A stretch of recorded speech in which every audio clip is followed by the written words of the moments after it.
Ma première décision, ce sera l'organisation d'un référendum sur l'immigration, parce que je pense que ça fait maintenant des décennies que les différents gouvernements prennent des décisions en matière d'immigration sans que jamais le peuple français n'ait été entendu ou n'ait été questionné sur ce sujet. Et je crois savoir, si j'en crois les études d'opinion, que le peuple français est en désaccord depuis des décennies avec la politique qui est menée en matière d'immigration. Donc Donc je un ferai référendum sur l'immigration. un référendum sur l'immigration, avec un certain nombre de questions qui interviendront.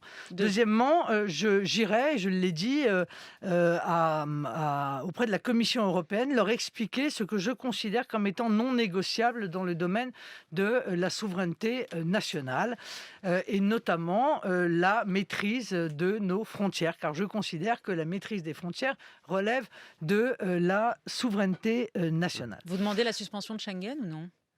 Je demande, enfin, c'est-à-dire que moi, Parce que pour j'ai l'impression l'instant, que vous avez changé d'avis sur cette non, question-là. non, j'ai pas changé d'avis. C'est Florian Philippot qui dit que vous Oui, avez mais changé d'accord, d'avis, que vous bon. abandonnez le Oui, Frexit, mais que vous abandonnez Schengen, oui, mais qu'en bon. gros vous faites du Macron, s'il Ouais, mais l'écrit. Florian, il a besoin d'exister. Je vais pas lui en vouloir. Bon, mais le problème, c'est que si vous voulez, je pense qu'Emmanuel Macron devrait immédiatement demander, puisqu'il avait dit qu'il voulait réformer Schengen, devait immédiatement demander à ce que la liberté de circulation ne s'applique qu'aux nationaux des pays européens. Voilà.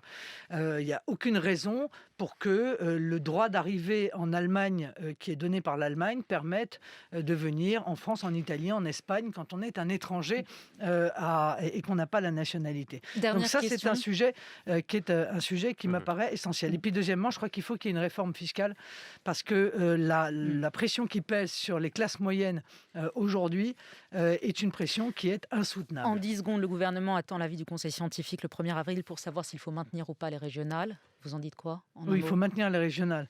On ne peut pas repousser indéfiniment les élections. S'il n'y a plus d'élections, on n'est plus dans une démocratie.